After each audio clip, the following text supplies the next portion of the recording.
Hi, and welcome to this week's Thursday Thoughts. I'm Sarah Hammerker, and I'm glad you joined me.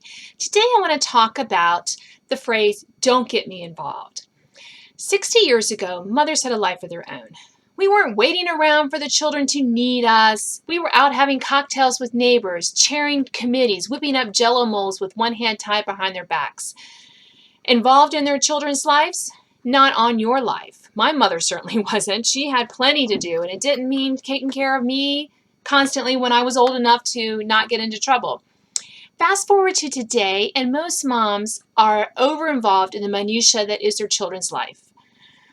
No detail is too small to be overlooked or commented on or recorded or posted or scrapbooked. To say you didn't want to get involved in your children's lives is tantamount to saying you don't love your kids. Which is why the phrase, don't get me involved, has fallen way out of usage. Some of you listening to this are wincing, wondering why any decent, loving mother would want to say that to their child. Shouldn't good mothers be involved? In a word, no. It all comes down to whose life is it anyway? Is it your child's life or is it your life? If your child's life is your life, then you should be involved. But your child's life isn't ours to live. It is your child's and our child's alone. Or put it another way, back off and let your kid have a life of her own. That's where don't get me involved comes into play. Parents of yesteryear used this phrase to encourage their children to solve their own problems, whether with school, siblings, friends, etc. Parents used to know that the only person capable of solving the problem was the person involved with the problem.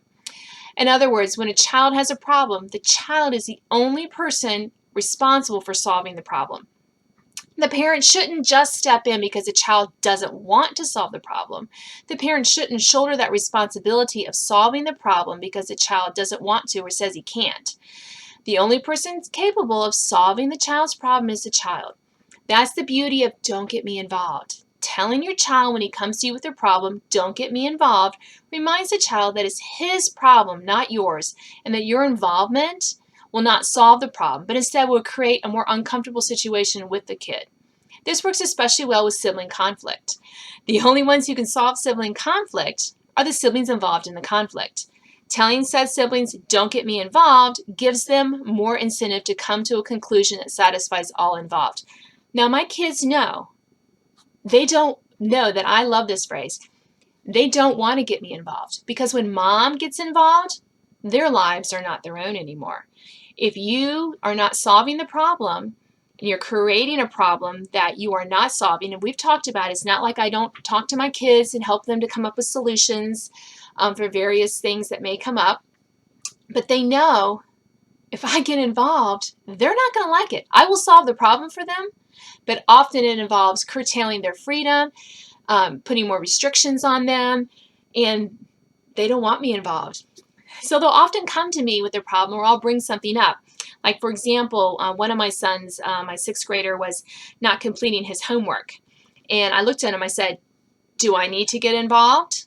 Another way of saying don't get me involved. And he was like, no. I said, well, then you solve this problem. If you need any assistance, if you have trouble with something or you're not sure how to manage your time, come to me, we can talk through it, and I will listen to your plan and give you maybe a suggestion if you want. But otherwise, you solve it, I'm going to check with your teacher, and don't get me involved. I encourage you to brush off this old chestnut, don't get me involved, and use it freely with your kids. You might find that you can join a book club, have a glass of wine by the fireplace, or take up yoga with all the free time you'll have by not being overly involved in your children's lives. Thanks for joining me.